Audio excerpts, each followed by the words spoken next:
Boa tarde, mais um Papo Cirúrgico, só que hoje nós vamos falar papo financeiro. E eu tenho um prazer hoje de convidar para estar conosco aqui hoje o Sidinaldo Boschini, que é um administrador, um jovem administrador, empreendedor, é uma pessoa de visão e realmente é um empreendedor que eu tenho muito orgulho de ser amigo dele e por isso que eu convidei ele para o nosso Papo Cirúrgico. É um papo financeiro aqui hoje.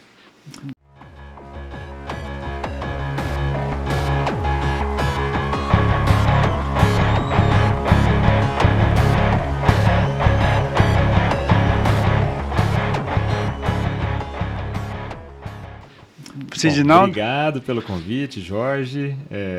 Eu tenho uma amizade enorme por você, um carinho especial. Obrigado. Já há muitos anos. E quando eu tive essa felicidade de estar aqui, né, ter esse convite, de poder estar aqui com você, eu me senti muito honrado e espero que todos que estejam nos ouvindo gostem muito. Eu tenho certeza que vocês vão gostar muito do papo do Sidinaldo, aquelas informações. Sidinaldo, a primeira pergunta que eu vou fazer para você é para o jovem empreendedor. Aquele rapaz que começa a sua vida profissional, tanto médico como engenheiro, como administrador, o que você aconselha para ele para ter sucesso na vida, para ter uma visão desse mundo nosso que varia de muito alto e baixo? O que você dá, o primeiro conselho que você daria para ele que está começando a vida? Então, basicamente, duas palavras. Uma é resiliência e a outra é foco. Então, na vida, para se obter sucesso, nós temos que ter muita resiliência, que tem a ver com perseverar, perseverança. Por quê? Porque o caminho ao qual nós percorremos é cheio de desafios e nem sempre os desafios que vamos enfrentar nós vamos conseguir vencer. Então, a perseverança, o perseverar é fundamental. Não, para o jovem também é importante que ele não tenha, e hoje é um dos grandes problemas que a gente está vivendo, o jovem hoje ele é muito ansioso. Muito. Então, ele quer que as coisas aconteçam muito rápido. Geração nova, né? A nova geração, geração Z, quer que as coisas aconteçam rapidamente. E na vida nada é rápido. A vida é um passo atrás do outro. É o que a gente fala, step by step. Não queira encurtar caminhos. Então tem que ter resiliência, perseverança e não querer encurtar caminhos. Outro ponto importante é foco. Muitas vezes ao longo da nossa vida vão ter acontecimentos que vão nos fazer perder o foco. E a perca de foco faz com que percamos tempo, esforço e dinheiro. E muitas das vezes essa perca de foco pode ser fatal na perca de dinheiro e nos afetar por muito tempo. E tempo é extremamente relevante, né? Enquanto nós falamos aí de uma carreira, independentemente da carreira que estamos tratando, o tempo, o espaço de tempo para se desenvolver e se obter o sucesso, alguns conseguem obter de forma mais rápida que outros nem tanto. Então entenda a sua jornada. Cada um tem uma jornada nessa vida. Alguns vão ter sucesso com 40, outros com 50, outros com 60 anos. Por exemplo, foi o fundador do McDonald's, né? O fundador do McDonald's, até 50 e poucos anos de idade, ele era uma pessoa com poucos recursos. Ele já havia testado diversos empreendimentos e todos foram um fracasso completo. Até que ele conheceu os irmãos McDonald's, que tinham uma lanchonete que levava o nome McDonald's nos Estados Unidos, mas era uma pequena lanchonete. E ele viu naquilo uma oportunidade. Era uma pessoa de quase 60 anos de idade. Então ele foi empreender com a marca McDonald's e virou o que virou o McDonald's, né? Começou a empreender a partir dos seus 60 anos de idade. Então, cada um tem uma jornada. Alguns vão ter sucesso aos 30, outros aos 40, outros aos 60. Então, não queira encurtar caminhos. Entenda a sua jornada, tenha muito foco e perseverança. E isso é fundamental. Mas, gente, além disso tudo que ele falou, vou dar um conselho bem assim. Nem tudo que você faz é sucesso, mas aprenda com seus erros. Os erros são experiências e a experiência te faz ter foco. Às vezes nem tudo que você empreende vai dar certo, mas não desista. Os seus erros te servem como experiência. Isso a gente aprende durante a vida e a gente aprende na lei do triunfo, né? Isso é muito importante, Jorge. Assim, analisando já o meu negócio, né? Um dos negócios que eu tenho que é de investimento em startup. Então, na nossa empresa, na Sirius Venture Capital, quando a gente vai analisar uma empresa ao qual a gente pretende investir, um dos pontos relevantes é o time. Então, quem são os fundadores? Então, quando analisamos quem são os fundadores, quais os requisitos que a gente analisa desses fundadores? Se eles já foram empreendedores antes. Então, se eles já empreenderam, se eles já erraram, já fracassaram. Tem uma estatística que fundadores de empresas que já empreenderam anteriormente e tiveram fracassos, a chance de acerto nesse novo empreendimento é muito alta. Então, a grande parte das unicórnios, né, as startups... Veja, gente, olha que conselho bom. Isso é um conselho muito bom. Então, assim, as startups que têm mais de um bilhão de valor de mercado, $1 bi, são as denominadas unicórnios, 99,99% os fundadores já tinham empreendido antes e tiveram sucesso ou fracasso. Então, o sucesso ou fracasso anterior os fortaleceu e os capacitou para obterem sucesso no momento atual. Bom, já que ele tocou no assunto, eu ia esperar um pouquinho adiante. Sidinaldo, nós estamos aí, nos nossos telespectadores, eles são muito jovens, às vezes são mais estudantes ainda, estão começando a vida. Explica o que é o startup. O que é uma empresa startup? O que é uma startup? Uma startup nada mais é do que um negócio, um estágio inicial, que seja repetitível, escalável. Então tem um produto ou um serviço que seja repetitível e escalável e que tenha um mercado relevante. Então qualquer empresa em estágio inicial que tenha-se um produto ou serviço que seja repetitível, escalável e atue no mercado relevante é denominada de startup, independente do segmento.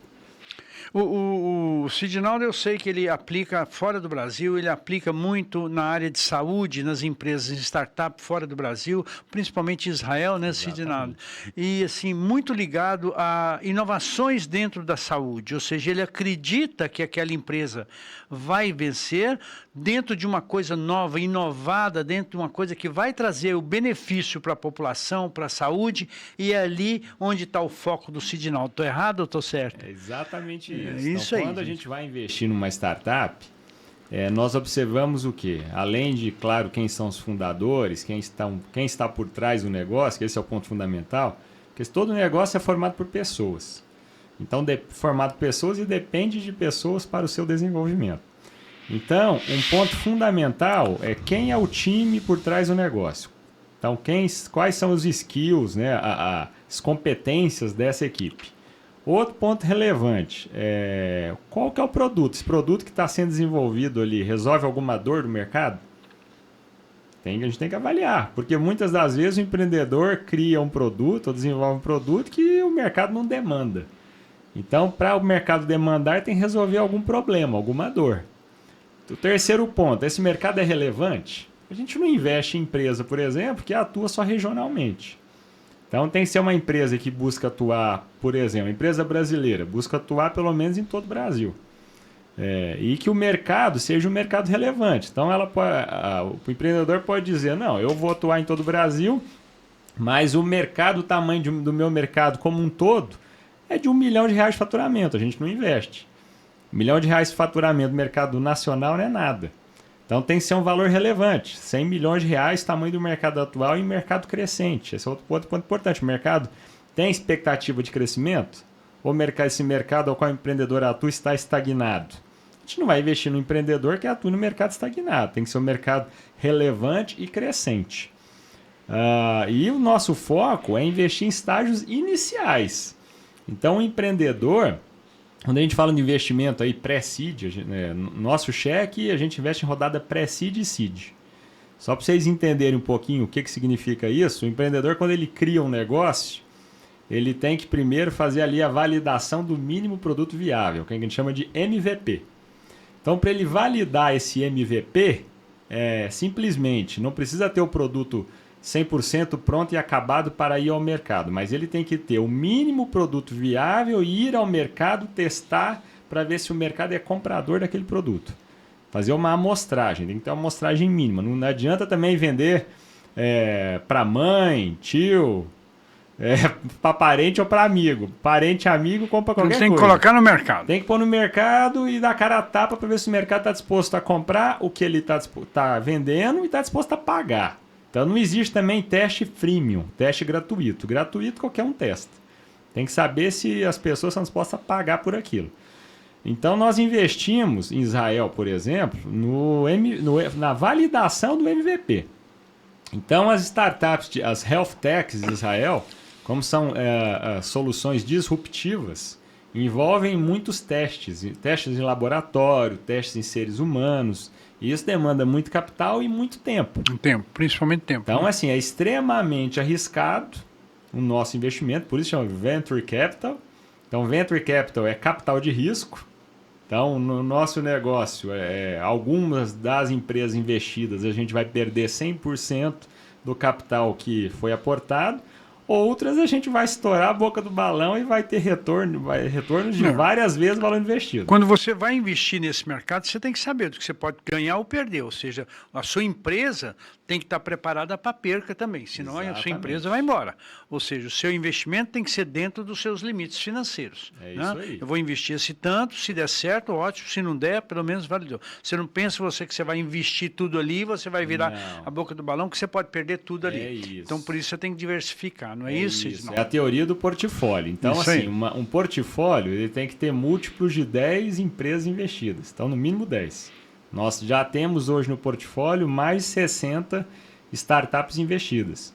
Sendo que dessas 65 startups investidas, 10 delas são de Israel. Olha aí, que beleza. Bom, vocês entenderam um pouquinho o que é o startup, como que vale a pena ter a cabeça do Sidinaldo, ter essa coragem de investir, associar com pessoas do bem, pessoas que pensem como ele também, né? E isso é fundamental para você ter sucesso. É muito importante as pessoas que estão à sua volta e com quem você vai fazer a sua associação. Pessoas do bem atraem coisas do bem. Pessoas que pensam errado, com certeza você vai para um caminho totalmente diferenciado, muito diferente daquilo que você pensa e acaba não dando certo. Não é isso, Sidinaldo? Exatamente. Bom, já exploramos o startup do Sidinaldo, já exploramos o investimento do Sidinaldo. Agora, vamos perguntar um pouquinho o que é que ele acha do Bitcoin. Então, o Bitcoin é algo que veio para ficar, é um investimento que veio para ficar. Nós estamos vivendo agora um momento importante que se realiza periodicamente, que é o halving. Então, o que é esse halving? A cada certo tempo, existe um corte na capacidade de geração de novas moedas digitais. No caso, a gente está falando do Bitcoin. Tá? O Bitcoin, então, quando foi criado, eles instituíram que de tempos em tempos, a capacidade de gerar novos bitcoins seria reduzida à metade. Então vai chegar em determinada época que não vai se conseguir mais gerar nenhum bitcoin novo. Então o que foi gerado, vai chegar uma determinada época, né, que o que foi gerado vai estar limitado àquela quantidade ali de bitcoins. Você acha que de ouro, por exemplo. Ouro é um bom ativo? É. Só que ouro... recorrentemente você pode encontrar novas reservas para exploração. Bitcoin não. Se equiparam muito Bitcoin ao ouro, né? Falam que é o novo ouro. Só que Bitcoin é algo finito. O ouro, por mais que seja escasso, ele não é finito.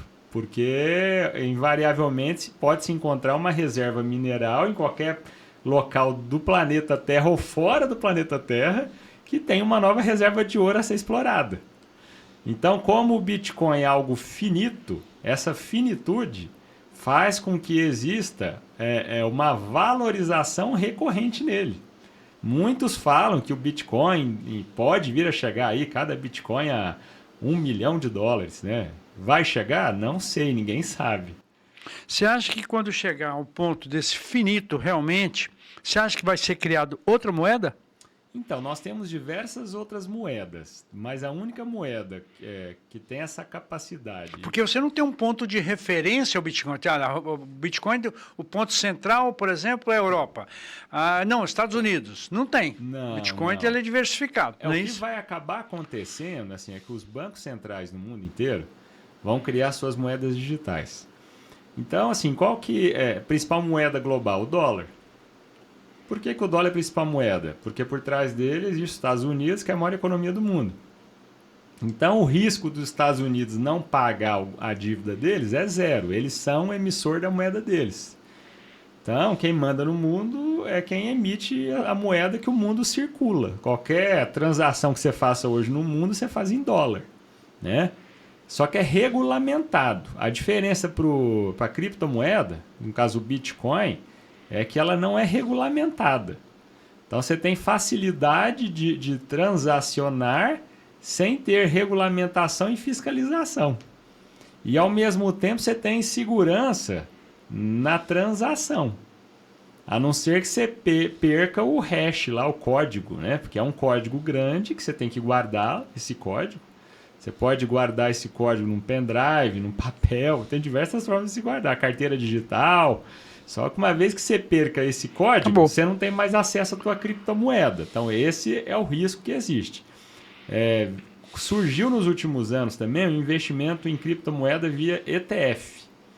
Então o que é investimento via ETF? Então uma grande instituição financeira, por exemplo, cria um ETF, como se fosse um título que é negociado numa bolsa de valores. Então, no Brasil, na B3 aqui, a gente tem alguns ETFs de Ethereum, Bitcoin e outras criptomoedas.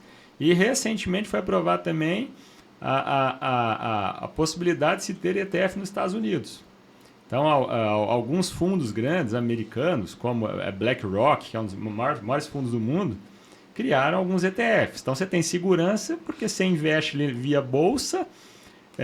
A variação acompanha de fato a moeda, que o ETF está atrelado, e você não tem necessidade, você não vai ter o teu hash code, você não tem o código lá e necessidade de guardá-lo. Então isso facilita o investimento às pessoas de forma segura, tá? É claro que elas não vão ter ali qual que é o problema de se investir via ETF? O ETF é nada mais que um investimento. Bitcoin é um investimento? Só que o Bitcoin você transfere de uma pessoa para outra. O ETF não. O ETF você tem que vender e receber em dólar, por exemplo. O Bitcoin você transfere para qualquer pessoa no mundo sem regulamentação alguma. Entendeu? Sem pagar imposto algum. É isso que a minha preocupação é isso, que eles vão fechar tanto cerco que uma hora que você não vai conseguir fazer isso. Então, mas é muito difícil conseguir fechar o cerco, muito difícil. Como é uma moeda que não tem regulamentação, é um ambiente desregulamentado, que você não tem regulamentação no mundo, estão tentando regulamentar.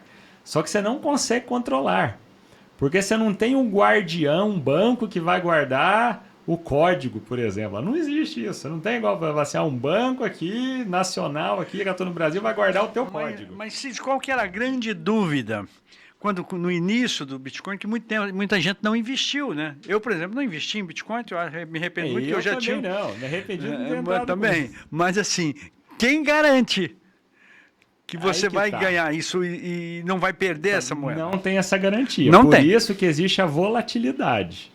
O mercado de Bitcoin ele é muito volátil porque justamente você não tem garantia.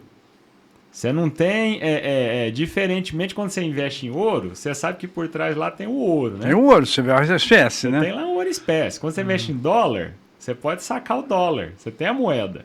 Só que quando a gente fala em uma moeda dólar, ela vale se os Estados Unidos, né, tiver numa situação financeira interessante e o país continuar sendo o principal país do mundo. Se tiverem uma crise ou se deixarem de ser a principal economia do mundo e outra economia passar para a moeda dela para circular no mundo ao invés do dólar, o dólar vai desvalorizar e perde valor. Você acha que tem essa perspectiva atual? Porque a China está aí com o Iran. É muito difícil. Né? Que é o comércio russo com a China aumentou muito, né, com os países árabes. E o que você acha? Eu moeda, não acredito porque eles querem, inclusive, tirar a moeda, o dólar da negociação do petróleo, né? Exato. Que é o que eu acho que ancora tudo isso no mundo, é o barril do petróleo. Né? Mas assim, o que acontece? A China, ela já tentou ser a principal economia do mundo várias vezes ao longo da história. Várias vezes. E se a gente analisa no momento que os Estados Unidos passou a ser a principal economia do mundo até o presente momento, várias economias do mundo tentaram ultrapassar a americana e não conseguiram. Então, na década ali de 80, o Japão, diziam que o Japão ia passar os Estados Unidos.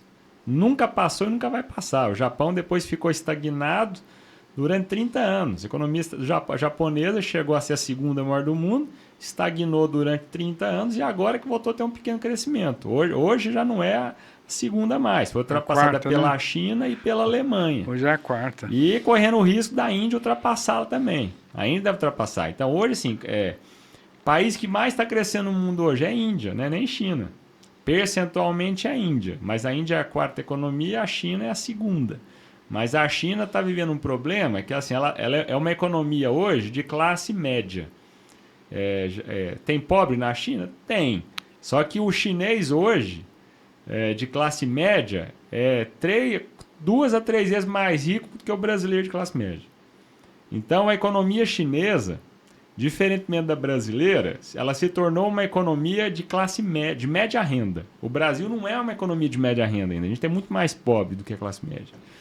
Então a China já ultrapassou esse obstáculo. Só que ela está no momento que ela depende de um fator para o crescimento dela, que é a construção civil. A construção civil responde por 1/3 do crescimento da China.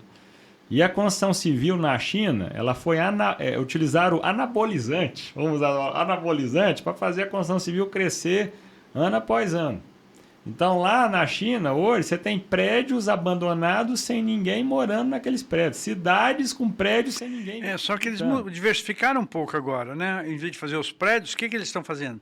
Empreendimentos voltados para urbanização, para estradas muito boas, pontes muito boas. Eu sei. Ou seja, os prédios estão desocupados, mas eles já diversificaram. E o chinês é muito esperto. Eles viram que todos os empreendimentos que eles fizeram, cidades desocupadas, o que eles passaram a fazer? Eles passaram a fazer empreendimentos voltados para as cidades chinesas, ou seja, investiram muito a integração. Em infraestrutura. Isso aí. Planejaram o país para o crescimento dos próximos 50 anos. É isso aí. Então, a infra do país, estrada, ferrovia, portos, aeroportos, sustenta os crescimentos dos próximos 50 anos. Só que eles têm um desafio que é populacional. A população da Índia vem decrescendo. Por quê? Por causa da política de filho único que eles tinham. Como eles tinham a política de filho único, ninguém podia ter mais que um filho, o chinês aprendeu a não ter filho. Hoje o governo quer incentivar o chinês a ter filho, o chinês não quer ter filho. E isso faz com que ocorra o quê? A população chinesa está envelhecendo muito rapidamente e está caindo. É a Europa em si, não é só a China. Está virando uma Europa de forma muito cedo. Só que muito cedo. Diferentemente da Índia. A Índia já ultrapassou a China em população. E a Índia hoje percentualmente cresce mais rápido e a Índia tem mão de obra disponível. Então, assim, crescimento, altos níveis de crescimento dependem de alta quantidade de crescimento de população jovem. Está totalmente ligado. Então, a China cresceu muito durante muito tempo porque tinha população crescendo. A população está caindo, o que acontece? Demanda menos produtos no mercado interno. Então, vai crescer menos. Né? Com certeza. Isso é o que está acontecendo na Europa. Até a mão de obra chinesa, né? A mão de obra chinesa está ficando mais cara. Então as empresas já estão saindo da China e estão indo para Taiwan, indo para a Índia, indo para a Indonésia. Então, assim, o indiano não tem controle de natalidade, né? O indiano tem 5 filhos, 6 filhos, 7 filhos.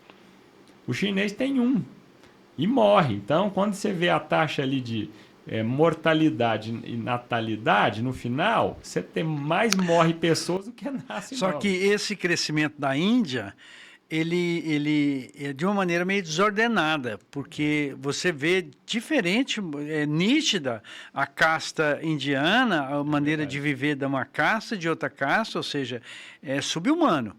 né? A Índia hoje como uma grande economia mundial, mas eles estão pouco preocupados com essa diferença de casta, porque realmente aí reflete uma China antiga, ou seja, o povo vivia para comer o arroz e olha lá, né? Então esse é o problema do crescimento da Índia hoje, A Índia né? tem esse problema, que é o problema de castas. Então lá, dependendo da casta que você nasce, você não consegue ascender socialmente.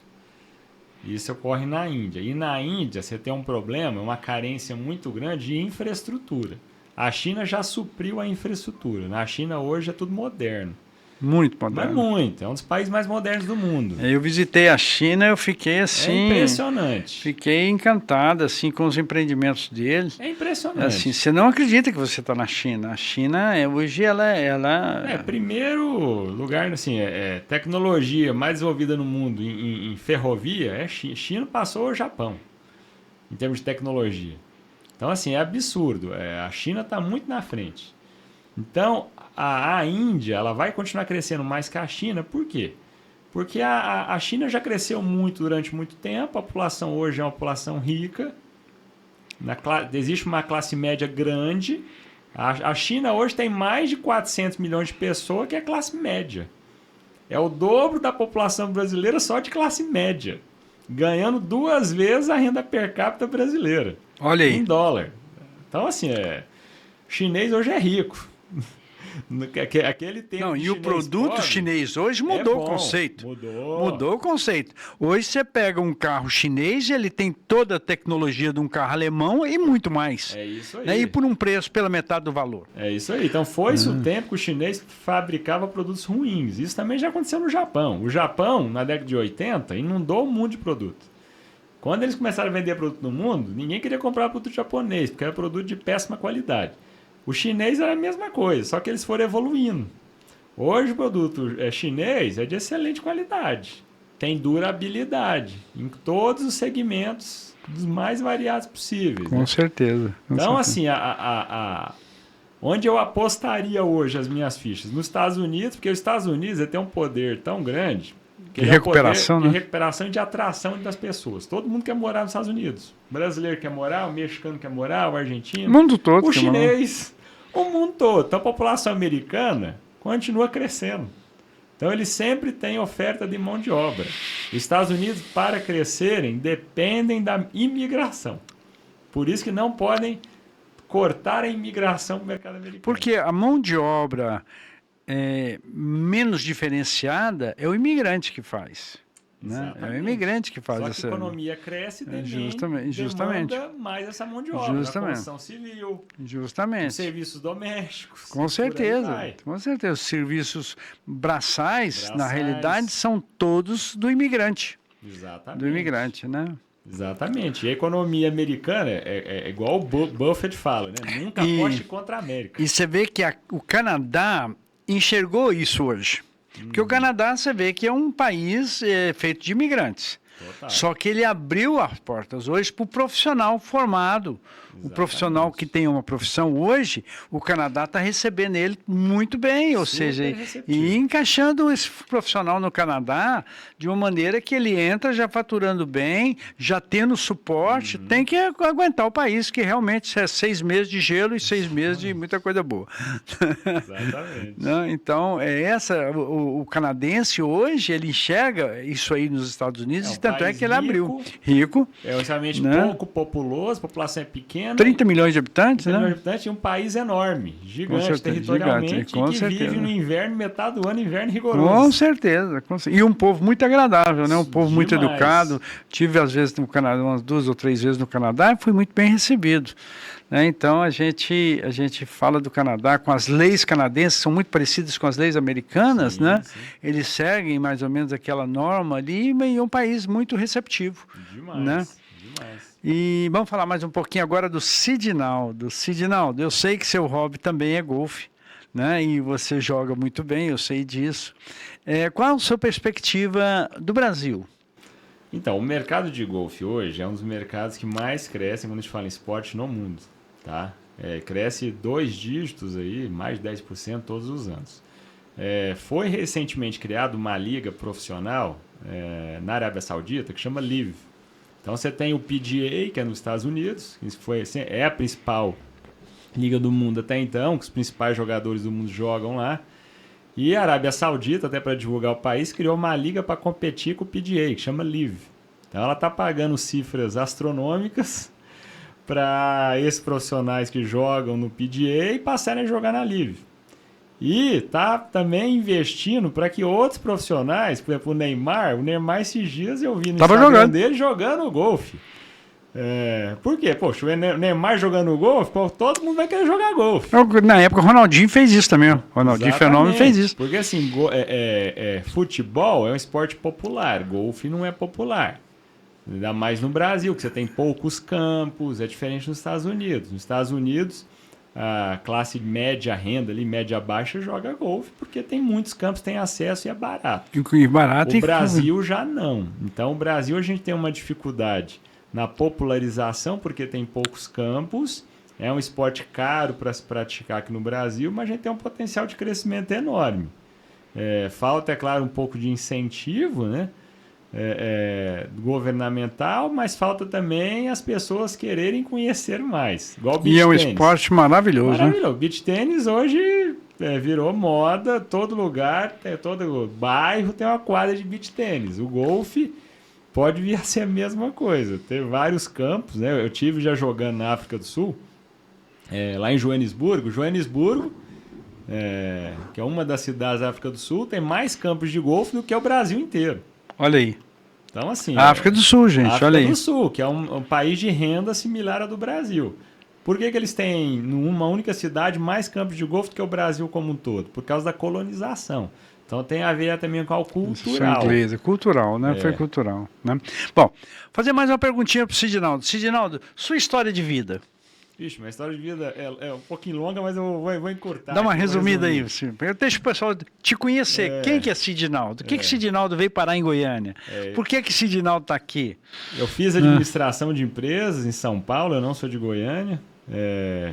Fiz especialização depois em finanças na GV, em São Paulo. Fiz um curso também de finanças fora do Brasil, na Babson em Boston e também outro na Inglaterra. Mas eu vim parar em Goiânia porque eu vi aqui uma oportunidade em 2005, final de 2005, eu vi uma oportunidade de negócio. Até então eu trabalhava para outras pessoas, então eu era executivo no mercado lá em São Paulo, trabalhava sempre em áreas financeiras. E eu vi uma oportunidade de montar meu próprio negócio. No mercado recém-criado, em 2005, foi o mercado de recuperação judicial de empresas.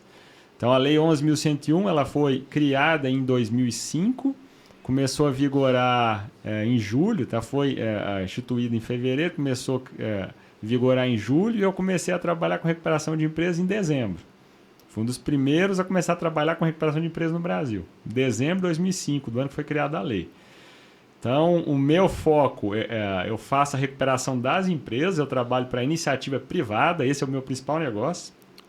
Então, a minha empresa, que é a Eleve Capital, trabalha focado na recuperação, no turnaround de empresas em dificuldades, principalmente de médias e grandes empresas, de diversos segmentos, em quaisquer estados do Brasil.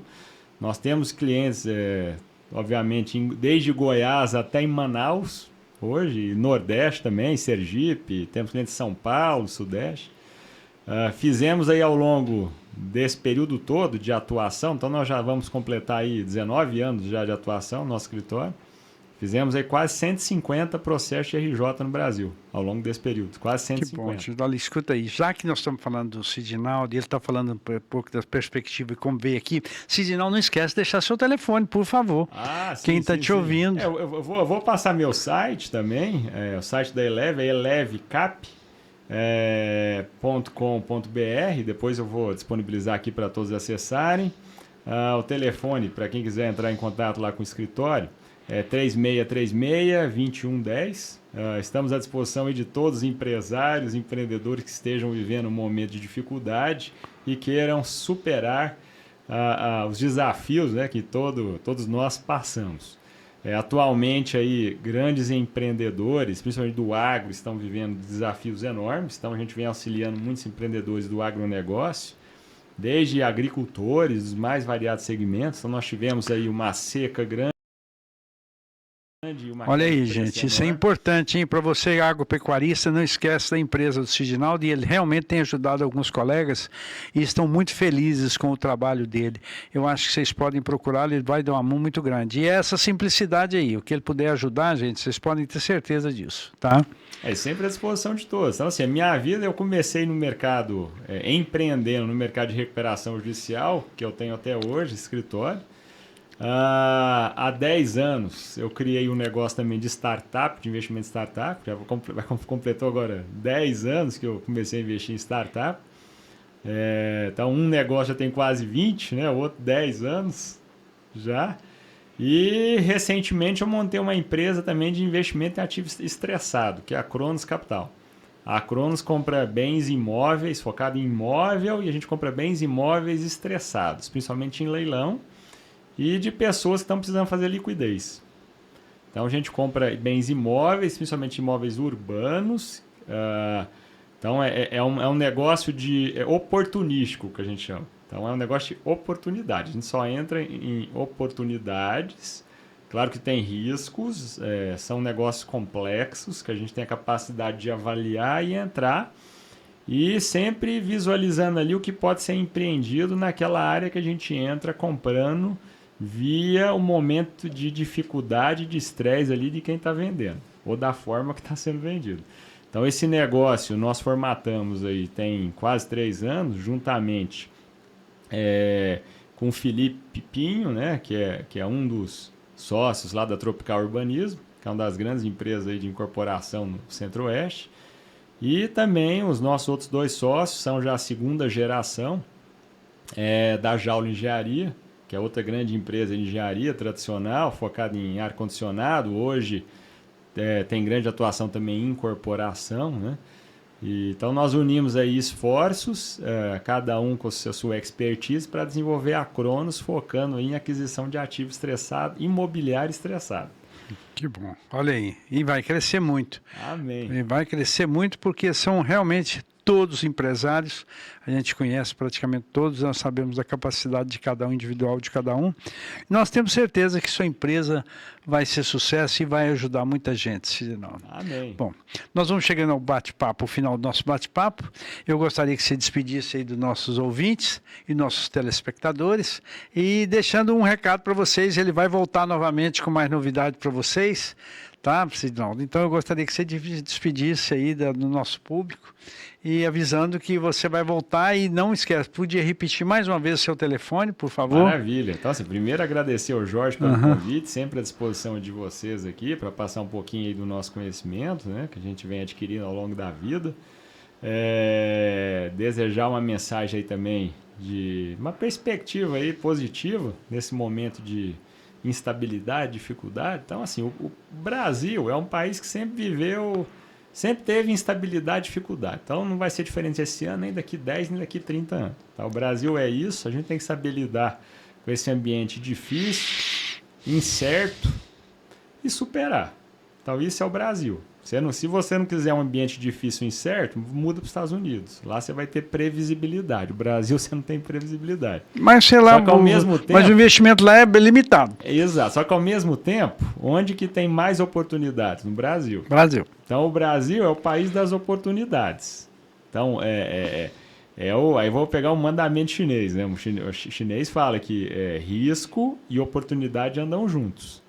Então, onde tem mais risco, obviamente tem mais oportunidades. Os Estados Unidos é um país que muita coisa já foi feita, a maioria das coisas. É um país que tem concorrência demais, então as oportunidades lá são mais escassas. Mas existe também, mas, tá, obviamente gente? Que existe, né? Para quem tem um bom capital, os Estados Unidos eu acho que é um excelente lugar para investir. Para quem tem um bom porque capital. É um país grande e tem lugar carente, né? Os Estados Unidos fala de um bom capital, é um bom capital. Isso aí. No Brasil você consegue começar. Você pode começar menos, capital pequeno, e você pode chegar lá. Exatamente. Estados Unidos não, mas se você tiver um bom capital e fizer um bom investimento, você triplica seu capital. Triplica ou quadruplica, porque lá você tem segurança jurídica. você tem estabilidade E eles dão uma oportunidade para quem está começando, né? O americano tem isso. As leis americanas, eles esperam você ficar forte para depois querer os impostos. Ele deixa você ficar forte primeiro para depois exigir de você. Né? E se você for honesto e for certinho, ele sabe que você está crescendo, ele vai te dando a chance de você crescer. Uma vez que você está estabilizado, com certeza você vai pagar os impostos e você vai crescer junto. Aí onde é melhor estar? Brasil e Estados Unidos? Depende do seu interesse. Justamente. Qualquer lugar do mundo pode ser bom, dependendo da sua vontade, força de trabalho e do que você quer desenvolver. Justamente. Ou seja, depende só de você. Depende mesmo. Agora, gente, esse país nosso, ele é maravilhoso por causa disso, de ter um amigo aqui do lado, ter outro ali do lado, você também saber viver. Né? Saber abraçar, fazer o churrasco, tomar a sua cervejinha, ter o final de semana junto com o seu amigo, ligar e falar, vem me visitar, vou te visitar. Às vezes você nem está interessado, você vai lá e visita ele, você não precisa estar agendando, não, tá? Essa é a diferença do nosso país, né? Então, esse amor... Tem o calor. O Brasil é um país que tem o calor humano, então as pessoas se conectam com outras com mais facilidade. Muito mais, muito mais. Bom, então nós vamos chegando ao final do podcast, do Papo Cirúrgico, deixando a todos vocês um grande abraço, desejando que cada dia seja um pingo melhor na sua vida e que Deus esteja sempre em sua casa, em sua vida, te abençoando e a gente acreditando que dias melhores virão. Tenham todos uma boa tarde.